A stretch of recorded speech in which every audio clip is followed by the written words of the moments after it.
ਉਹ ਜ਼ਮਾਨੇ ਗਏ ਜਦੋਂ ਕਿ ਤੁਸੀਂ ਫੈਕਟਸ ਲੁਕੋ ਲੈਂਦੇ ਸੀ ਕਿ ਕੀ ਹੋਇਆ, ਸੈਟੇਲਾਈਟਸ ਦੇਖ ਰਹੀਆਂ ਹੁੰਦੀਆਂ ਨੇ ਕੀ ਹੋਇਆ ਕੀ ਨਹੀਂ। ਇਸ ਗੱਲ ਨੂੰ ਮਈ ਤੋਂ ਲੈ ਕੇ ਤੁਸੀਂ ਦੇਖਦੇ ਹੋ ਜੂਨ, ਜੁਲਾਈ, ਅਗਸਤ, ਸਤੰਬਰ, ਅਕਤੂਬਰ 5 ਮਹੀਨੇ ਹੋ ਗਏ ਨੇ, ਲੇਕਿਨ ਇਹਨਾਂ ਨੇ ਉਹੀ ਰੱਟ ਲਾਪੀ ਹੋਈ ਹੈ ਕਿ ਆਪਰੇਸ਼ਨ ਸੰਦੂਰ, ਸਾਡੀਆਂ ਫੌਜਾਂ ਦੀ ਕਾਮਯਾਬੀ, ਅਸੀਂ ਕਿਵੇਂ ਪਾਕਿਸਤਾਨ ਨੂੰ ਸਬਕ ਸਿਖਾਇਆ, ਇਹ ਇਹਨਾਂ ਦੀ ਘਬਰਾਹਟ ਹੈ, ਇਹਨਾਂ ਦੀ ਨਰਵਸਨੈਸ ਹੈ, ਇਹਨਾਂ ਦੀ ਕਾਵਰਡਿਸ ਹੈ, ਇਹਨਾਂ ਦਾ ਅਹਿਸਾਸੇ ਕਮਤਰੀ ਹੈ, ਇਨਫੀਰੀਅਰਿਟੀ ਕੰਪਲੈਕਸ ਹੈ। ਰਾਜਨਾਥ ਸਿੰਘ ਕਿ ਜੀ ਸਾਡੀਆਂ ਆਪਣੀਆਂ ਬਣੀਆਂ ਹੋਈਆਂ ਮਿਜ਼ਾਈਲਾਂ ਜਿਹੜੀਆਂ ਨੇ ਸੈਲਫ ਮੇਡ ਔਰ ਜਿਹਨੂੰ ਇਹ ਸਵੈ ਨਿਰਭਰ ਭਾਰਤ ਕਹਿ ਰਹੇ ਨੇ, ਉਹਨਾਂ ਨੇ ਤਬਾਹੀ ਮਚਾ ਦਿੱਤੀ। ਉਹਨਾਂ ਨੇ ਪਾਕਿਸਤਾਨ ਦੇ ਵਿੱਚ ਜਿਹੜਾ ਉਹ ਛੱਡਿਆ ਕੱਖ ਨਹੀਂ, ਇੰਨੇ ਅਸੀਂ ਉਹਨਾਂ ਦੇ ਰਡਾਰ ਤਬਾਹ ਕਰਤੇ, ਇੰਨੇ ਉਹਨਾਂ ਦੇ ਫੌਜੀ ਮਾਰਤੇ, ਇੰਨੇ ਹਵਾਈ ਅੱਡੇ ਤਬਾਹ ਕਰਤੇ। ਉਹ ਕਹਿ ਰਿਹਾ ਕਿ ਵੀ ਅਸੀਂ ਮੈਨੂਫੈਕਚਰ ਕੀਤੇ ਨੇ ਵੈਪਨ ਆਪਣੇ, ਔਰ ਇਹ ਸੈਲਫ ਰਿਲਾਇੰਸ ਜਿਹੜੀ ਹੈ ਉਹ ਸਾਡੀ ਆਪਰੇਸ਼ਨ ਸੰਦੂਰ ਦੇ ਦੌਰਾਨ ਨਜ਼ਰ ਆਈ। ਫਿਰ ਗੱਲ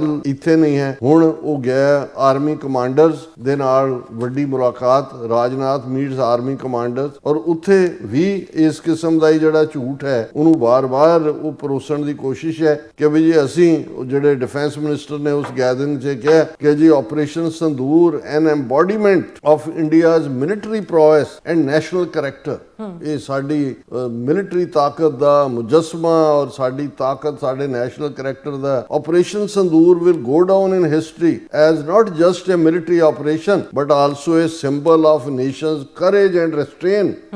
ਅਸੀਂ ਕਿੰਨਾ ਸੰਜਮ ਦਿਖਾਇਆ, ਕਿੰਨਾ ਹੌਸਲਾ ਦਿਖਾਇਆ, ਇਤਿਹਾਸ ਦੇ ਪੰਨਿਆਂ ਦੇ ਵਿੱਚ ਸੁਨਹਿਰੀ ਅੱਖਰਾਂ ਦੇ ਨਾਲ ਇਹ ਲਿਖਿਆ ਜਾਏਗਾ। ਔਰ ਪਰ ਉਹਨੇ ਕਿਹਾ ਜੀ ਅਸੀਂ ਜਿਹੜਾ ਇਹ ਮਿਸ਼ਨ ਅਜੇ ਸਾਡਾ ਮੁੱਕਿਆ ਨਹੀਂ ਹੈ ਟੈਰਰਿਜ਼ਮ ਦੇ ਖਿਲਾਫ, as long as even a single terrorist mindset remains alive, ਅਸੀਂ ਇਸ ਉਹਨਾਂ ਨੂੰ ਛੱਡਾਂਗੇ ਨਹੀਂ, ਅਸੀਂ ਜਿਹੜੇ ਆਪਣੀ ਟਰਮਸ ਦੇ ਉੱਤੇ ਹੁਣ ਟੈਰਰਿਸਟ ਐਕਟੀਵਿਟੀ ਨੂੰ ਰੋਕਾਂਗੇ। This is new India's defense doctrine which embodies both resolve and courage। ਇਹ ਜਿਹੜਾ ਸਾਡਾ ਨਵਾਂ, ਜਿਹਨੂੰ ਨਿਊ ਨਾਰਮ ਕਹਿੰਦੇ ਨੇ, ਇਹ ਹੈ ਜਿਹਦੇ ਚ ਅਸੀਂ ਜਿਹੜਾ ਉਹ ਦੱਬ ਦਿਆਂਗੇ, ਕੁੱਟ ਦਿਆਂਗੇ, ਮਾਰ ਦਿਆਂਗੇ, ਦੁਨੀਆ ਦੇ ਮੈਪ ਤੋਂ ਗਾਇਬ ਕਰ ਦਿਆਂਗੇ, ਜੋਗਰਾਫੀ ਚੋਂ, ਜੋ ਉਹਨਾਂ ਦੇ ਫੌਜੀ ਜਨਰਲ ਔਰ ਦੂਜੇ ਵੀ ਕਰ ਰਹੇ ਨੇ। ਇਹ ਬਿਲਕੁਲ ਜਿਹੜੀ ਇਹਨਾਂ ਦੀ ਪੋਲਿਟਿਕਸ, ਇਹਨਾਂ ਦੀ ਫੌਜ ਔਰ ਇਹਨਾਂ ਦੀ ਰਿਲੀਜੀਅਸ ਆਈਡੀਓਲੋਜੀ ਹਿੰਦੂਤਵਾ, ਇਹ ਸਭ ਰਲਗੜ ਹੋ ਚੁੱਕੇ ਨੇ। ਇਹ ਤਾਂ ਠੀਕ ਹੈ ਵੀ ਉਹ ਹੁਣ 6 ਮਹੀਨੇ ਤੋਂ ਵੀ ਇਹ ਝੂਠ ਰਿਪੀਟ ਕਰ ਰਹੇ ਨੇ। ਉਹ ਚਾਣਕਿਆ ਦੀ ਇਸ ਨੀਤੀ ਤੇ ਯਕੀਨ ਕਰਦੇ ਨੇ ਕਿ ਜਿੰਨੀ ਵਾਰ ਤੁਸੀਂ ਝੂਠ ਬੋਲੋਗੇ, ਬਾਰ-ਬਾਰ ਬੋਲੋ, ਲੋਕ ਯਕੀਨ ਕਰਨ ਲੱਗ ਜਾਣਗੇ। ਪਰ ਉਹਨੂੰ, ਇਹਨਾਂ ਨੂੰ ਮਨੋਵਿਗਿਆਨ ਜਾਂ ਸਾਈਕੋਲੋਜੀ ਦੀ ਇਸ ਝੂਠ ਦੀ ਫਲਿਪ ਸਾਈਡ ਨਹੀਂ ਪਤਾ ਕਿ ਇਹੋ ਜਿਹਾ ਝੂਠ ਬੋਲਣ ਵਾਲਾ ਅਲਟੀਮੇਟਲੀ ਖੁਦ ਵੀ ਯਕੀਨ ਕਰਨ ਲੱਗ ਜਾਂਦਾ ਕਿ ਇਹ ਸੱਚ ਹੈ।